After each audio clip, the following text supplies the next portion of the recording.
Hi, Run Your Story family. This is Allison Gilliard with Run Your Story, where every story needs to be heard. And I am so excited and very honored to be able to share with you guys the story of my friend Stefan Clayton and his run story. Stefan is just an extraordinary human being in general, but also what an incredible runner he is. And I love that he shares that throughout middle school and high school, he was trying to find his place and he just could not find his place. And it wasn't until later that he found the running community and he found his place. And that is beautiful. And I absolutely love that. And I think that's what makes so many of us love running the community even more, is that it's our people and it's our place. We are with our people. And as Stefan shares numerous times, the encouragement that comes from this community, but also the brotherhood and the sisterhood, the family. And that's what's beautiful. And my buddy is a fellow ambassador with Fresh Junkie, and I'm so grateful to Fresh Junkie for allowing us to have the opportunity to meet so many different people across the United States, but especially the Southeast. And I will give a special shout out to all of my Fresh Junkie LSU fans. Congratulations on your big achievement with baseball, and you're welcome. Also, what's really cool about Stefan is that he's going to talk about this moment at Crescent City Classic. And I think he brought such a beautiful perspective about sometimes how when we're running, we have blinders on, but other times we are hyper aware of what's going on, or something brings us out of that tunnel vision. And he got to be a part of someone's life-saving story. And that is what running is all about, is being there for one another, even in the darkest, hardest times. And that is the running community. So Stefan, thank you for your story. Thank you for your heart. Thank you for what you do for this running community and for sharing your story and for being there in that exact moment that you need to be there to help save a fellow runner's life. That's extraordinary. So thank you again. And thank you again to Fresh Junkie Ambassadors for sharing this journey and our stories. We absolutely love Fresh Junkie Racing. And guys, go sign up, go to their website. You can also find them on the Run Your Story website. We love Fresh Junkie races, and we are so thankful for that community. Speaking of being thankful and community, we are very much grateful to Gilliard Tech Services for an extraordinary website that Gray Gilliard has built for the Run Your Story fan club, but also for all of us as a community hub, as a place that we can go get information. And he's all the time coming up with new ideas for the website. And so guys, if you need a fresh, new looking website or updated, or you're like, I have no idea where to start, Gray Gilliard from Gilliard Tech Services, he builds clean, modern sites. And right now he has a little bit of time because he's a school teacher and he teaches computer science. Like, he teaches programming, he teaches web development for future programmers. And so he knows his stuff. So definitely get up with him at gilliardts.com for more information. That is gilliardts.com. You will be so glad that you reached out to him. I'm telling you, you may think that, oh, no one could build that, or I don't know how to go about that. I bounce ideas off of him all the time with our website, and he'll be honest with me, or he'll be like, oh yeah, we can do that. It's not a big deal. And it's amazing. Like, it's super quick, and he just does incredible stuff. And he also edits our podcast for free. And I wish more than anything I could pay this man, but he does such a great job. Even with, I had a couple technical difficulties, and he is always there to fix it. And he's always there to try to make our podcast sound so good. So a special thank you and shout out to Greg Gilliard from Gilliard Tech Services. Thank you so much for all that you do for Run Your Story and for this community. And guys, go get him. Go reach out to Gilliard Tech Services, and he would love to sit down with you and help your website become a reality. All right, guys, lace up those running shoes, get ready, get set, and go run with my friend Stefan and his run story.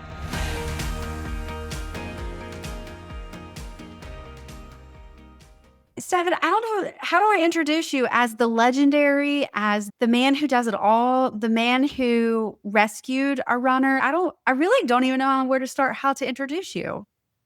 You can introduce me however you want, as long as it's nice. Call me by any bad names. I feel like that all sounded really nice.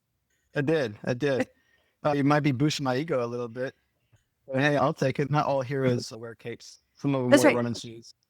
I was just about to say some wear running shoes. Oh, For those that we got to meet because we're both Fresh Junkie ambassadors. And so we're in the Facebook page together, but then we actually got to like finally meet, I think, face to face at Tiger 10K? Yeah, Tiger 10K. Yeah, we got to meet like face to face and everything. And it just was kind of like brother and sister, like right, just jabbing at each other. And I don't know, it was just, you were so down to earth and just so fun. But one of the things which I'm sure we will talk about in your story is you really went viral because there was a post that was made at Crescent City Classic because you helped save someone's life, which is huge, like in a run. And because we hear so much or we see so much that can happen to runners, especially when it's hot and humid, which it was hot and humid for Crescent City Classic. But I have no idea how your story starts or anything about you other than you're a really fast dad. And that's it. That's all I know. So I don't know. When you had asked me what my story was, I really had to sit and think about it because I don't really have a traditional story like some people do, but nobody really has a traditional story.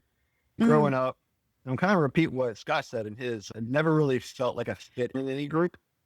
I wasn't a popular kid. I was scrawny. I was tiny. I was probably one of the shortest kids in my class. So I didn't really have a lot going for me athletically. So it's hard to find a group or a place that I fit in. And then when I was 8, that got a little bit harder because my parents separated. So I found myself in a situation that, so it was just my 2 sisters. So it made it a little bit harder emotionally. Then that also carried over to school, so I struggled academically as well. Eventually, when I was in 6th grade, my schoolwork got so bad that my parents sent me to a boarding school in Mississippi, St. Stanislaus in Bay St. Louis. I started in 6th grade, more difficult situation. Not only did I not fit in school I was at, but now I was starting fresh, thinking that I would have a clean slate, but I was going in blind and made it even more difficult for me to find my place. Now, at the time when I was in 6th grade, which Stanislaus doesn't have a 6th grade anymore, they didn't have sports or anything for that grade because it was such a small class. I think about rewind. 6th grade, a very small, very short basketball season. And as I mentioned already, I was hardly had any Jordan. I was not sinking from half court or anything like that. I was basically a bench fill. I think I played maybe a couple of times that year, but I really enjoyed basketball. It was one of the things that I did in playing and having fun with. It didn't really translate to playing on the actual court. So I did in 6th grade. Maybe I'll get better. I tried again in 7th grade, and it was the same result. But I was not meant to play basketball. I was not meant to sport whatsoever. So took up tennis lessons, did a summer camp at LSU, nowhere. So then I tried track and field because some of the guys that I had become friends with, they really done any running or doing it. Well, I'll give it a shot. I've already mentioned I was very short, very scrawny, very little athletic ability. I was way too scared for pole vault. What about to try to sling myself that high in the air to go over a pole? I was too short for high jump. So really the only thing that was left for me was because all the short distance relays were filled up. I did it. That's about it. I didn't do really too well. So you went out, so we're not basketball, and we were playing tennis, and then track and field. All right. So I had a couple of friends that were doing it. By the time I got to practice, pretty much all the relay spots were filled with the fast guys. Short distance spots were filled with fast guys. About to try my hand at anything long distance because I had never done long distance. And I didn't do much of anything else really until high school. I had a rule that he was tall, he was a runner, he did cross country. So I thought I'd go try country. I went on a couple of runs with him and had form, breathing, or anything like that. And I didn't even go for it. When I got into college, just like a lot of weight, started soaking, and running wasn't really something that crossed my mind too much. But I really cared to do it because I was more just about the party scene at that point. Then my last college, all of a sudden I was like, you know what? I need people. And nobody really wanted to hang out with my students. So a lot of the guys that were my age, they had already graduated old guy. Like I said, I focused more on myself, my school. I started going to the gym and very slowly building up. And eventually I got to the point where I was doing 2 miles a day on the treadmill for about 5 days a week. And I did that for several years. We took then I'd go do some weights. And I did that religiously. And if I missed a day, I felt guilty for missing a day. And Mm. then in 2013, I changed jobs. I started working for my in-laws, and I had a longer commute to work. So I didn't really get to spend as much time at the gyms. And then it became more difficult to go to the gym. So I just stopped doing it altogether. And I would run outside every once in a while, Mm-hmm. but not much. And it wasn't really until summer of 2018 when we went to my older sister's house, and they were talking with me about how my brother-in-law had run a half marathon. Wow. It shocked me because I didn't really think of him as a runner. And I was like, oh yeah, I want to do that. And then I went to him and asked him how he accomplished it. Mm-hmm. And he was like, there's so many apps out there Mm-hmm. that you can download, and it walks you through every step of the way. So I was like, okay, so maybe I can actually do this. I can find my place in running. And I set out with a very low goal of training for a 5K. And as soon as registration opened up, my sister and I both signed up for the Saints Kickoff Run that year. And Oh. so I started training for the 5K, but I did so using a 10K program because I knew that Mm-hmm. if I started, I was just going to keep going. I knew that's Mm. the type of personality I had, and that's what I would end up doing. So I did that, and I did the race that year, that September. And it was, oh my gosh, like the excitement of packet pickup, the energy that you feel on race day, it was addicting. And Mm. I still get the goosebumps of race day. I still get the excitement and just the thrill of even just going to pick up my bib and my packet. Mm. So that just kicked it all off. And from there, it was the more I ran, the more fuel I added to the fire. And before I knew it, after that race, I had signed up for the Louisiana quarter marathon for the Mm. following January. Mm-hmm. Since I was already training for the 10K, I was like, well, this should be pretty easy to transition from the 5K to the quarter marathon. So I was training for the quarter marathon. And then in October, my wife and I welcomed my oldest child, Caleb. And by that point, I was all in on running. And it was my thing. I had found my thing, and I was the step of it. 6, 7 weeks after runner, her name is Elizabeth. And she was born, really good friend of my wife's in college. And that's how I met her. She came over to meet Caleb for the first time. And while we were there, she had been following my training on Strava. She told me, she was like, Stefan, you've been doing your training. She was just really impressed with the training that I had been doing, and Mm-hmm. for talking to me to convince me to upgrade my quarter marathon registration to the half. Wow. Again, when I talking to my brother-in-law, and it quickly escalated. It's like that scene from Anchorman where he's like, boy, that escalated quick. It's not my goal. So I went from a 5 in about 4 months. All the way to I Wow. did that. And I'll tell you the honest truth, that race was something I'm never going to forget. Mm. So January 2019 came around, and before I knew it, race week was there, and I was just pumped. I was excited. I was ready. And then I started looking at the forecast. I was like, ooh, looking like it's going to rain. And at that point, I had never done a training run or anything in the rain, but I was like, I'm going to do this. I've trained this much. Mm-hmm. Back Saturday or Friday, and they ended up actually canceling the 5K and the quarter marathon that year because of the weather. Wow. Not only did it bring in a lot of rain, but it brought in some brutally cold weather, like very cold weather. I woke up Sunday morning. I was ready to go. I was dressed. Walked out the Mm-hmm. house to get in my truck. As soon as I walked out, I was like, oh God, I don't know if I can do this. I was like, it was cold. It was probably like 20 degrees outside, and the wind chill made it feel like it was like 15. Wow. It was cold. It was windy. It was colder than an igloo in Antarctica with the AC on full blast. So for a split second, I considered just not going. I was like, my bed seems a lot more comfortable right now than being out in this cold weather. But I didn't back out. I got in my truck. I'm going to do this. And I did it. And what made it even more amazing, although my wife couldn't come out because my son, he was like 2 months old, Mm-hmm. Mm-hmm. not even 3 months old, getting sick. So they stayed home. Oh, sure. Mm-hmm. Surprised my mom, my 2 sisters, and their kids were there, freezing their butts off, waiting for me at the finish line. And as soon as I saw them, I was holding back the tears. And it was so special. It was a special moment. And at that moment, I knew I was hooked. And I knew that I had found something really, really special. I didn't know if it was my place, but it was very special. And honestly, I didn't really think it was my place until I got selected to be a Fresh Junkie ambassador, which I tried to Mm, do the first year, didn't get selected. And then I mm, got selected this past year, and I didn't really meet anybody until December at the Mississippi Half. And that's when I mm. met a lot of people. And it was pretty incredible. Yeah. So I'm now fully 7 years into my running journey, and I don't see it ending anytime soon. And it's Mm. helped me feel better. It's helped me become a better person. I'm happier. And I don't know, it just gives me something to look forward to every morning before I get up and tackle the day. Oh, that's amazing. And I think this is with anyone. I think everyone that's listening can resonate. And it's a conversation that I've had recently with a lot of people. And that is one of the things, because you touched on it, is that middle school is so hard. Like finding your place is really hard when you're an adolescent, when you're young, because everyone's pulling you every which way and you're like, I don't fit in.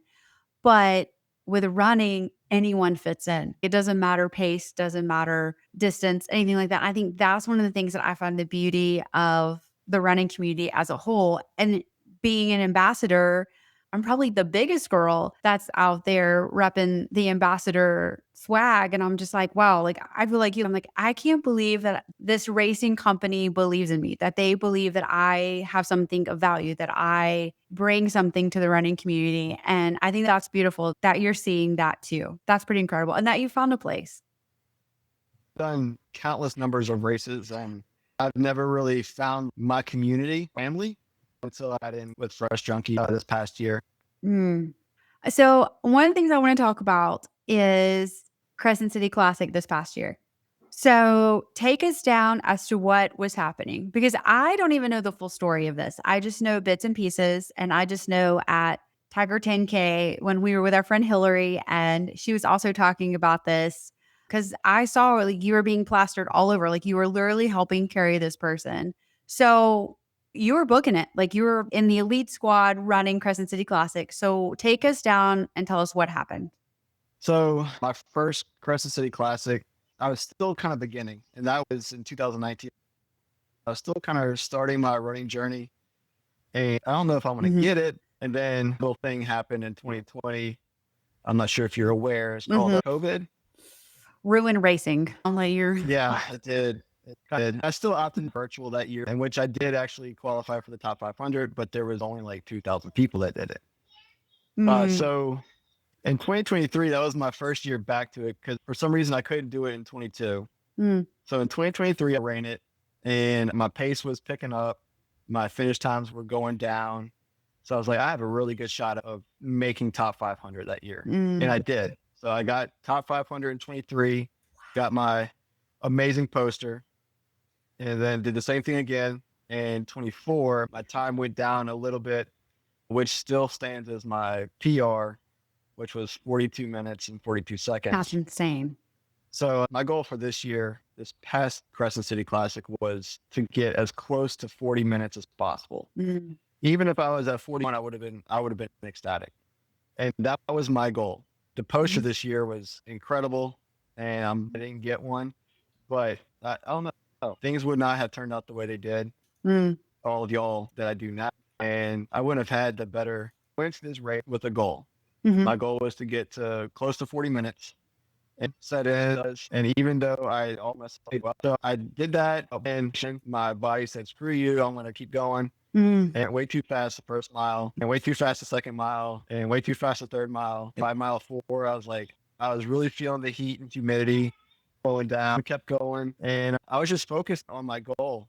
And then I'd say probably about a half mile to the finish line, I come up and I had to stop. My heart rate was getting really high, so I stopped and drank some water. mm, And then I continued, and about 50 feet after I continued, I saw somebody. I was about half mile left by Captain Mom. I see this runner go down to the side. Somebody else saw him and helped him get down to the ground, but that runner just kept going after this mm. guy set. So I stopped and are you okay? Do you need help? And he just asked me, he's like, yes, help me, please help me get up. Oh, So I helped him up, and he tried going on his own, but I was like, mm, no, you don't need to go on your own. Don't be a yeah. hero. I just said, let's just Mm, get you to the finish line. Is that what you want? And he said, yes, I want to go to the finish line. And he was adamant about that. So mm, gave up because really, if I hadn't helped him, hey, what would it have done for me is just bragging rights. I would have felt on top of the world for that day. I would have had a poster, maybe, but the right thing to do was to stop and help him out because that's what he needed. So I don't know. It all happened so fast. I was just walking with them and I was trying to talk to him as much as I could to keep him somewhat aware of what was going on because I could tell that he was kind of out of it at this point. The heat had gotten to him. He seemed very dehydrated. He wasn't carrying a water bottle or anything like that. I don't know if he had any fuel on him, like gels or anything. We had a couple of people. One guy stopped and offered him a salt tablet, and he took it. I had about a half a bottle of water left, so I just let him drink my water because I use Infinite Go Far fuel, which is just it's electrolytes and sodium. So I figured he needed it more than I did at that point. And about maybe a quarter mile after I got him is when this lady walked up and offered to help. I didn't know who she was at the time. Turns out it was Jenny Peters. And shout out to her for helping me out because he probably would have fallen on top of me if I hadn't had somebody on the other side because he was all over the place. And we get around the turn, head into the finish chute, and then two other guys come up that saw that we were struggling, and they just stood there and helped one in the back to make sure that he didn't fall backwards and bring us down. And then we got maybe like 100 yards from finish, and this guy runs by and turns his head and looks at you, and he knew who it was. He knew this guy. So he ran to the finish line, went and got the medic, and thankfully he did because this guy ended up collapsing about 25 yards from the finish. Wow. So at that point, the medics were there. They were like, get him on the ground, give him space. And there was a ton of us. There was a ton of runners just making sure he was okay. And I was like, I don't need to be here right now. I need to get this guy space. And I was trying to tell everybody else, I was like, hey, let's give him some space. So I just went and finished. And I don't know, I hit the finish line and I couldn't think of anything. Sure. It was just, I don't know, it was a weird feeling that just came over me. And so just to bring up that Facebook post, that race sat with me. And just like that whole feeling sat with me, kind of weighed heavily on me for a couple of days. And I just didn't know how to really process what had happened. I'm a very religious guy and I'm very big in my faith. And this was, I don't know, it was a very awesome moment for me because it showed that whatever your goals are in life, it doesn't matter because God has much different goals for you. And so that post was my way of just putting it out there and talking about it, what I was feeling. I'm not up on Facebook, really big photo sharing when station opens up or, hey, you have this much time left to sign up for this race. Why don't you go ahead and do it? I don't post a lot on Facebook. I don't know. I never really have, but I just felt like I needed to just get it out there and just talk about it. I had no idea that it was going to blow up to be the way it was. And I certainly didn't expect it to be shared as much as it did. And it got shared among like probably 4 or 5 of the ambassadors shared it to say, hey, check this out, read this if you haven't read it. And then it got to all the varsity crew. They started sharing it. And then all these people that I had no idea who they were, they started sharing it. I was like, man, the thing is kind of just blowing up. And I was like, it's making me seem more of a hero than I actually am because I didn't really think I was a hero. I was just there at the right moment to help somebody out and do the right thing. That I will say, when I read your post, I was like, whoa, because for perspective, those have never done Crescent City Classic. This year, there was like, 20,000 people that came to this race. It was sold out. So there's so many people and it's so crowded. It was my first Crescent City Classic. And I was amazed at how many, there was never like a breakaway period where you were just like running on your own, like at other races where you're like, wow, okay, I have a few people. You were just constantly surrounded by people. And so you being as far up as you were, we had no idea while we're running what's going on. And so unless you were a spectator in that moment or a runner in that area, you would have no idea. And so it just was like, it put in perspective for, I think, especially for me, I can speak for myself, where I was like, you have no idea what someone is going through at a race, whether they're a mile behind you or 4 miles ahead of you. Like something is going on no matter what. But I think it was also crucial the fact that you gave up your poster, but also your goal time to be there for someone else and to say you were more important. And I think that's the beauty of the running community, is that you do have people like yourself that are like, you know what?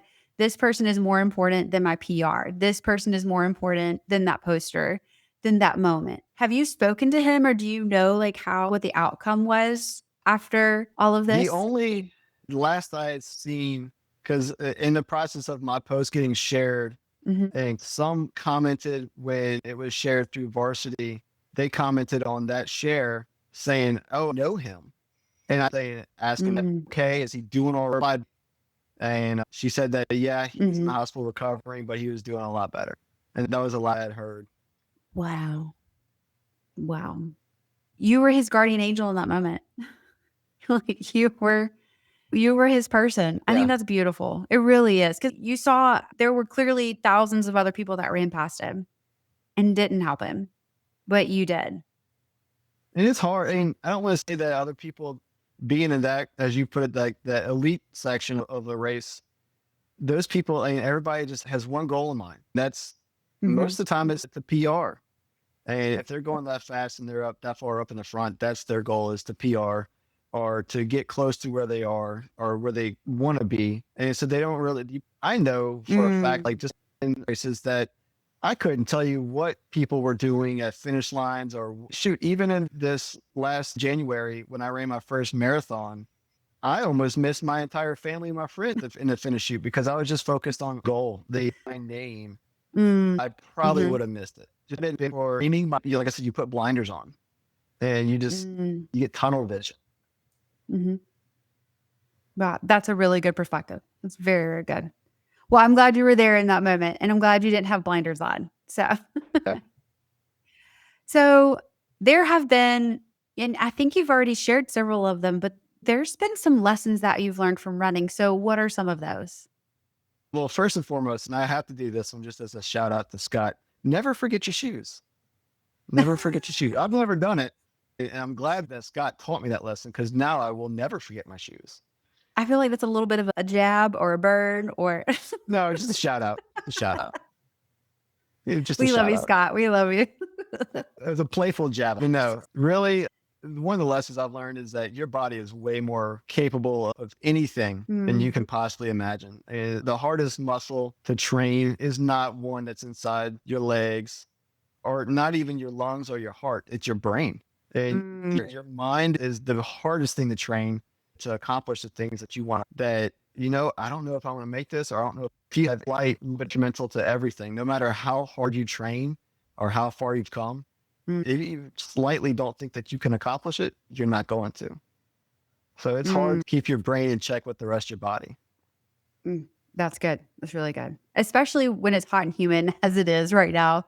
And you're like, I want to quit. And your training says, no, you got to keep going. So that's a great perspective. The hardest thing right now is when I get up in the mornings, and I wake up early every morning to go run because I want to have the rest of the day for my family.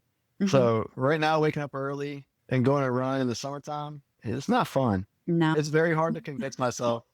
Even once I have my clothes on, I walk outside, I'm like, do I really want to do this right now? I just walked outside and I'm already sweating.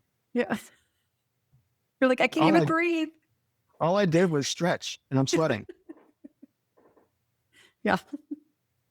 No, if you can get past the negative thoughts or negative self-thinking, or if you can avoid saying, I don't know if I can do this, or do I really want to do this? If you can avoid that, you can accomplish anything. That's good. That's really good.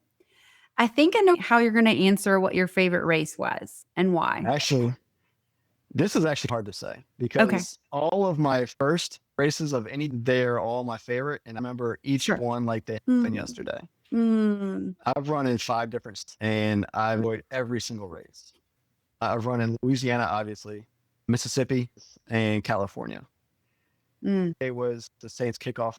The month and a half from having our first trouble was there. I ran it with my sister. My younger sister was there. But just having them there and them being there for my first ever was awesome. And doing it with my sister was, as I've already told you, I didn't go in order of distance. I actually skipped around a little bit. That's So I right. did 5K, and then the following January, I did my first half. That was incredible. It was nothing to do with running, but another reason why I remember is because later that day, the Saints ended up with, unfortunately, Rams in the NFC Championship. Stupid refs with all. It was so aggravating. It was a great morning, terrible afternoon, but it was fun. The race was incredible. I'll never forget it. My first tip was the Mardi Gras Mamba, and it was not long after the half. So Mardi and doing the right thing. It was probably 4 days after I ran the half. I was running, and I was 4 miles in, and all of a sudden, this massive rubber band and snapped the side of my leg. Oh. And that's I'm still training for it, and it was not fun. The Mardi Gras Mambo, and I was trying to get that back to health, to get over the pain, and I struggled really badly with the Mardi Gras Mambo. It was I felt made the turnaround. I felt it. I was in a little bit of pain, but I just kept training because at that point I was race after race after race. So I never can do a full marathon until 6 years after starting races. I was like, I'm never going to do a full. I was like, there's no point. I have a half marathon, and that's pretty damn good for me. Before I was full, I had done 11 half marathons. Wow. I PR'd my half in 2024 at Louisiana, and I finished. I broke an hour and a half, and that was the mountaintop for me. I was like, man, incredible. And I did. So I'm mentioning that one because this is why I did the full. So I ran that half marathon with one of my great friends who's also an ambassador, Wayne, and he trained with me. His goal was to train with me, and that point would have been like a half. Well, race day came, and we were just cruising. Both felt great, and we were actually ahead of our pace for getting a PR. And I think we're going to break an hour and a half. And sure enough, I did. We broke an hour and a half. Next year, I want to do the VQ. Okay.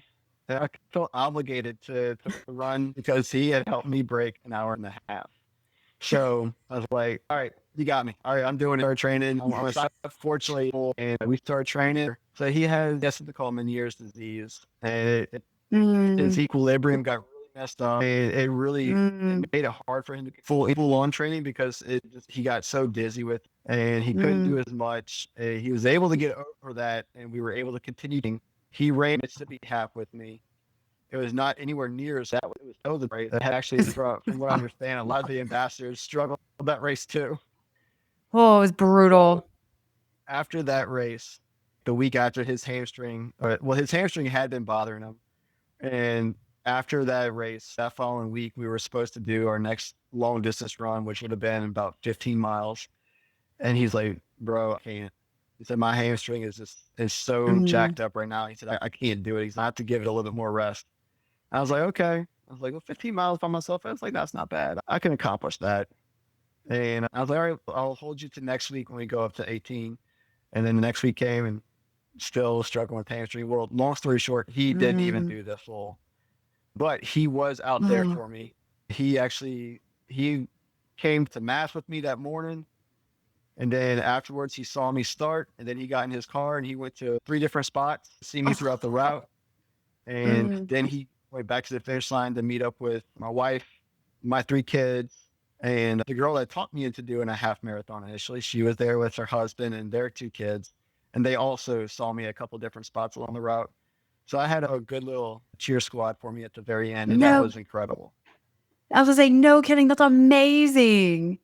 And I've never done a race where my name was one that was being chanted or cheered at multiple spots. And it was the most incredible feeling. And I will never forget that race. But as you did allude to, the record books that I will never forget that I set out to do, but because I was able to be there for somebody and help them out when they needed it. Overall, I guess one of the biggest takeaways from that was just for everybody, just to be smart and listen to your body. Although our bodies are capable of a lot, if you don't treat it right, it's going to fight back and it's going to let you know that something's wrong. So just fuel correctly, stay hydrated. Yeah. Oh, that's good. That's good. Oh, I love that.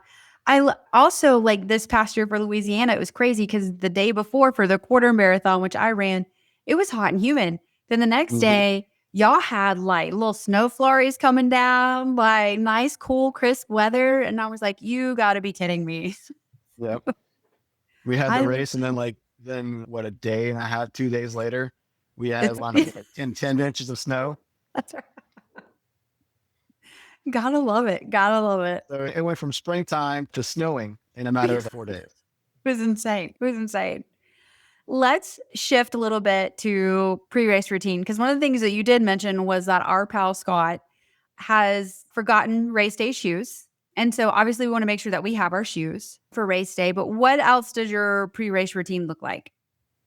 So I know this is very pointless since I'm going to be going and getting smelly and sweaty anyway, but I always wake up extra early and take a nice shower. I don't know. Okay. It's weird. I like to feel refreshed. It kind of wake up, gets me going. And also I always get to races earlier than most so I can get a good parking spot. And I know that is a total dad move. Like 100% dad move right there to get a good parking spot. I love that that's your two things. You're like, we are there early and we are clean. That's what we are in our pre-race routine. Got to get there early. Gotta get That's there early. great. Okay. I also don't like showing up late because I feel, and I've actually last year for the Saints Kickoff Run, we would have been early, but we got stuck in a little bit of traffic getting off the interstate. And we sat in traffic just getting to the parking garage. And it gave me about 10 minutes to get to my corral. And like, I didn't get like mental checks or anything like that. Like my heart was already racing by the time we got there because I was like running to the start line, and it was raining. So yeah, always get there early. Give yourself some time. Even if you get bored, that boredom, that's some good time to just have a little mental clarity before the race starts. I'll go through things in the head. Plus the good parking spot, though. A little extra. I love that. I love that. So when you cross the finish line, what does your routine look like then? Stop my watch. Okay. Stop my watch, collect my medal. I get a bottle of water, then go find a banana. Okay. And a cold beer. That's about it. I don't really have a post-race like routine or ritual or anything like that. I just relish in the moment and just look at what I accomplished and think back about what I could have done better, or did I execute the way I wanted to execute. Just says, I want the water. I want the time. I want the time on the watch. I want the banana. I want the medal. I want the beer. Sounds good. Sounds really good. Okay. What is an item that you will not go running without? I actually didn't have this until last summer. So one of the things I do is during all my training runs, and actually I've done it on some races, I will turn the rosary on my phone and I'll say a rosary the last 3 miles of a race or any run. Any doubt that I have that the rosary kind of levels me out and gives me a little bit of my breathing and my under control. So up until last summer, I would just do the rosary, just list as I was going. So I made 3 important. So I always out of silicone beads carry. I say the rosary during a race. Wow. That's beautiful. Yeah, that's what really, I carry. really cool. That's what I always carry with me. Of course, Wow. my phone for music. Yeah. Let's talk shoes. So what do you like to run in? So did that for several years. And then Dwayne, he actually, Saucony or Saucony, however you want to pronounce it, Endorphin Speeds. So and loved them. I ran them in. And so I still use both. I use both of them. And my PR, thanks to one of our good friends, Danny, who I would not recommend talking about shoes because you'll wind up. And I did, and I love them. So now I have 3 different types of shoes that I rotate. Listen, actually, it's just good feedback. It's just, again, we're surrounded with the community. You have people that are like, hey, man, have you tried this? Have you tried this? It's a very influential community. I'll say that. So the way that actually started was I saw that he had posted something on Facebook about getting endorphins for just recently. I just commented, I really enjoyed it. Then we start talking. He's, oh, have you ever tried the Mach 6? I said, no. He's like, oh, you should get it. Needless to say, they won't go to waste, and I'm going to use them. Yeah. Yeah, absolutely. I love that. I love that.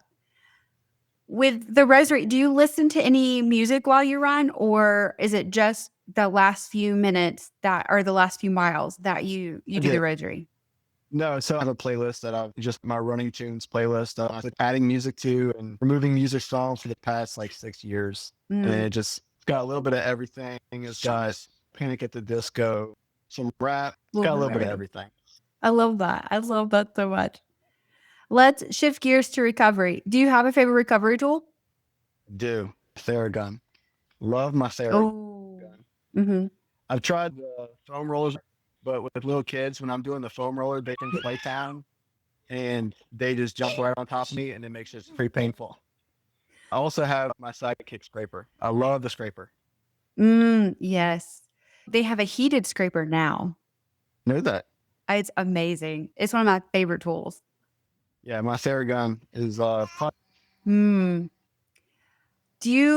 Besides running, do you have a cross training activity that you like to do? What's cross training? I actually thought you were going to say that. I was like, No, I'm really bad about cross training. well, in your defense, you're a very I'm active really bad dad. You about have it. When I- kids. That's my cross training.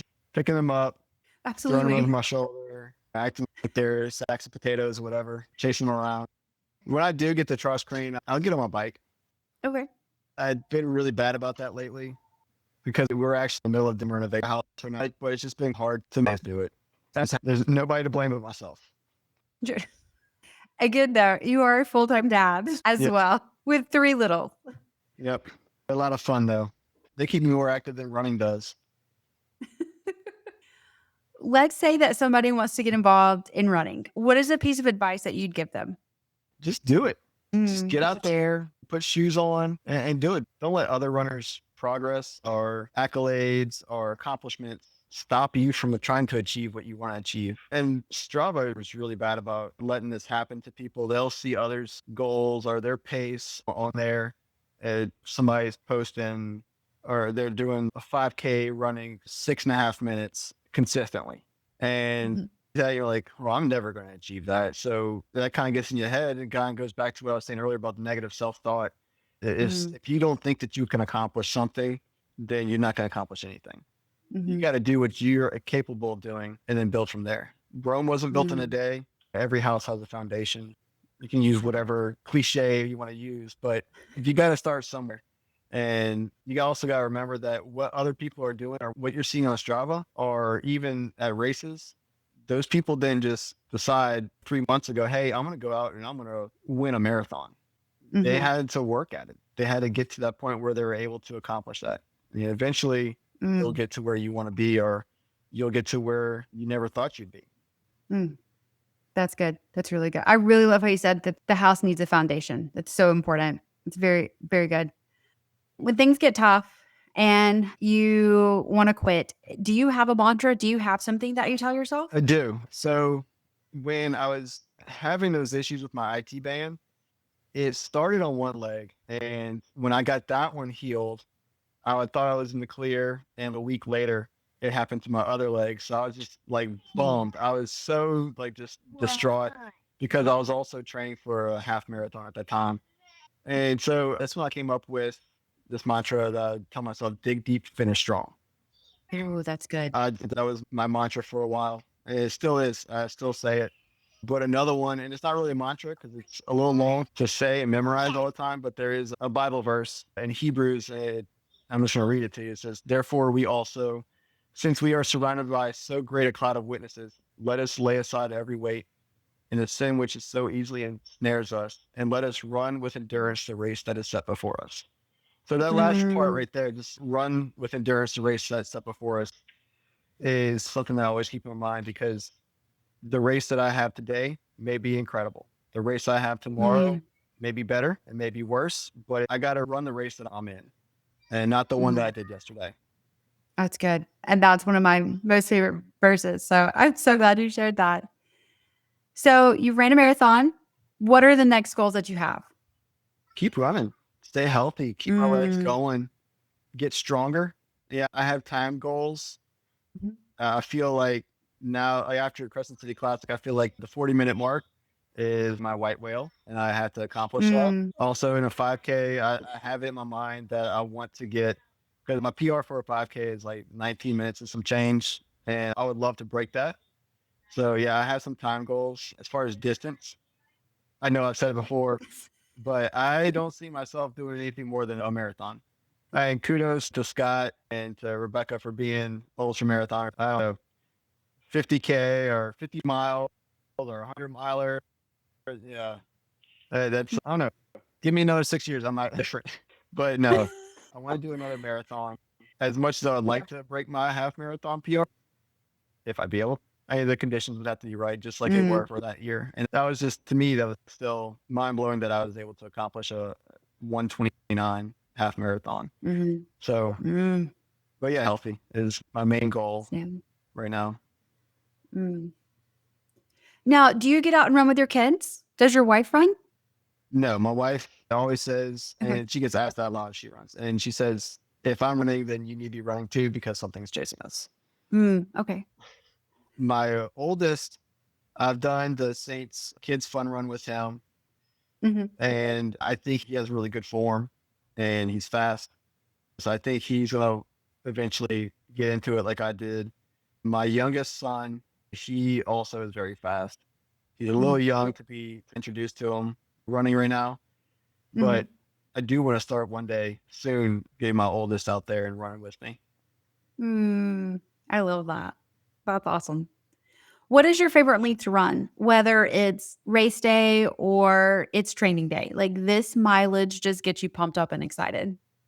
I don't know what it is about them, but I love half marathons for 5 different states. And I've done 11 of them for a race, and it's just something amazing, and you're not killing yourself. And I felt great after the marathon, but right now the half marathon is my favorite distance. For a regular run, 11 miles. Okay. Because I feel like that's a good sweet spot to end up for longer distances. I usually don't do more than that unless like a sprint workout that requires more. I love it. It's fantastic. When you're not running and you're being dad, what else do you like to do? What fuels you? Chance to go. I like to go okay. golf. And my oldest, we introduced golf to him last the range a couple times. Just trying to find where, because he did T-ball. It wasn't really his thing. And we were at a summer camp. And so I was like, well, we'll introduce him to some days in the summertime when he was golf. So I found him his small starter set, took him to the range, and he he really enjoys. Signed him up for a golf camp for 2 weeks. House does like a golf for kids. And then 6-year-old. 2 weeks ago, he went for the first one, and then he's going again next week. Yeah, he's really enjoying it. So I'm really enjoying being able to go out to the range and practice with him and just see him growing in that aspect and just seeing the smile on his face. It means a lot. My other two, they're only 3. They're about to be 4. So there's not really anything that they're super into. My daughter did dance this last year, and so she really has something I can do with her. Because she does. I think we all want to see you dance. Nobody should be subjected to that. That is fantastic. Any final words of wisdom, my friend? Open road is a beautiful place to be, and it's a great place to find who you are. Get involved in a very short period of time. I felt like I'm my family just by being an ambassador and getting out and running and saving lives. Keep saying I don't see myself as a hero. I'm sorry. I get to say that I'm friends with a hero. So right there at the right time. I love it. I think it's great. And I do agree. The ambassadorship is phenomenal. Looking forward to the next season. That's amazing. Well, thank you so much for sharing your heart and your journey and for being the runner that you are. And I appreciate you so much and what you bring to the running community. Thank you. I really enjoyed it.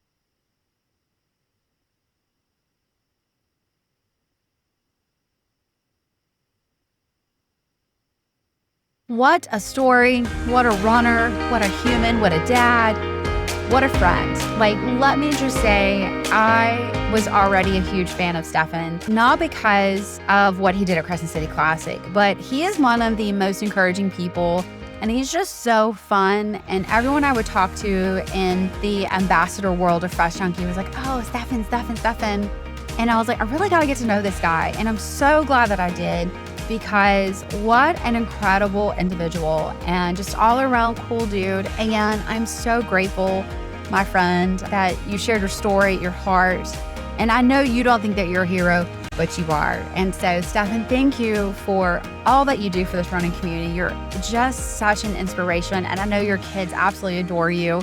It was so fun during this podcast to see your kids come in and out. And it was just, again, what a way to include them in everything that you do.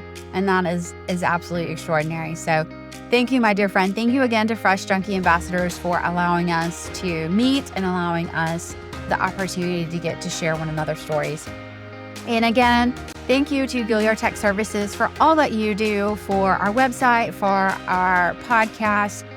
None of this would be possible without Greg Gilliard from Gilliard Tech Services. And you can find him out at gilliardts.com. That is gilliardts.com. And he would love to help your website become a reality. And thank you to our Patreon family members. I just adore you guys. I love you guys so much. Thank you for making this podcast possible. We would not be where we are without you, and we love and adore you. So thank you so much. Guys, make sure you like, share, comment. We love hearing feedback. We love hearing that you guys love these stories. We say all the time that, we'll keep telling these stories until the running community says we're done. We don't want any more stories. And summer kind of throws people off a little bit with schedule-wise, but we're out here still plugging along, and we're so grateful to this community to be able to share stories, and that you guys want to share your stories, and that you trust us with your stories. So thank you so much from the bottom of our hearts for being a part of the Run Your Story family. And if you want to join Patreon, you sure can. You can go to our website at runyourstory.com.